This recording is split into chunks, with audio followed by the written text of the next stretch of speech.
উম্মত তুমি জানো না আমি যে তায়েফের পাথরের আঘাতে পুরা পিঠ চালনির মতো ঝাঁঝরা বানায় ফেলছে আমার? শোনো নাই তুমি? আমারে যে উহুদের ময়দানে দান দান শহীদ করে রক্ত করছে, তুমি শোনো নাই? আমি যে 14 দিন পেটে ক্ষুধার তাড়নায় পাথর বাঁধছিলাম, উম্মত আমার মনে নাই?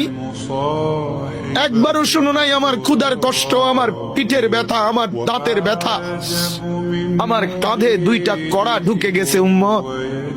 আমার ঘরে 3 মাস আল্লাহর নবীর স্ত্রী আয়েশা বলছে, আল্লাহর কসম উম্মত, নবীর স্ত্রী বলছে 3 মাস 3টা চাঁদ উঠছে ডুবছে, রাইনা হেলালান সুম্মা হেলালান সুম্মা হেলালান, 3 চাঁদ 3 মাসে নবীর 9 জন বিবির কারো ঘরে আম্মা জান আয়েশা বলে 1 ফোঁটা চুলায় আগুন জ্বলে নাই।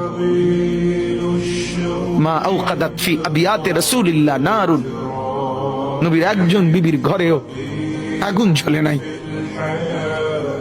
আল্লাহ নবীর স্ত্রী আয়েশা একদিন বলছিল নবীকে পিঠে হাত বুলাইয়া, ইয়া রাসূলুল্লাহ, স্বামী আপনার পিঠ ছিদ্র ছিদ্র কেন? পুরা পিঠ চালনির মতো ছিদ্র ছিদ্র কেন? আপনার কি ছোটবেলায় বসন্ত রোগ হয়েছিল, গোটা হয়েছিল? আল্লাহর নবী চোখের পানি ফেলে বলছে, আয়েশা তুমি জানো না আমার এই পবিত্র দেহে তো কোনোদিন মশাও বসে না, মাছিও বসে না, পোকা বসবে কেমনে?